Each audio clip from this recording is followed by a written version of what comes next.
جس وقت میں ہم رہ رہے ہیں نا، دو ٹرمز ہیں اس دور کی جو آپ سمجھ لیں. ایک ہے ہائپر انڈیویجولزم اور دوسری ہے ہائپر کمپیریزن. ہم بہت ہی شدید انفرادیت کا شکار ہو گئے. ہمیں نفس پرستی، میں اور میں. اب میں اتنا بڑا ہو گیا ہے، یہ میں کا کانسیپٹ، کہ آپ کہتے ہیں کہ میں اپنی حقیقت خود بیان کروں گا اور دنیا کی حقیقت میری نظروں سے واضح ہوگی. آئی ایم دی. اور یہاں تک کہ پہلے ہوتا تھا کسی زمانے میں دیر از the truth and there is the falsehood, سچائی اور باطل، سچ اور باطل.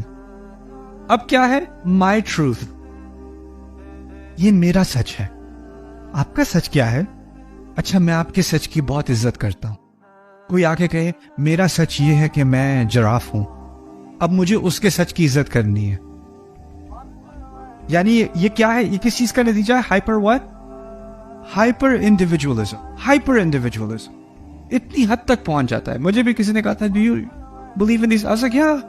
میں اپنے آپ کو انویزیبل آئیڈینٹیفائی کرتا ہوں. میرے پروناؤنس ہیں ہو، ویئر. اسی لیے میں ٹرانسپیرنٹ ہوں.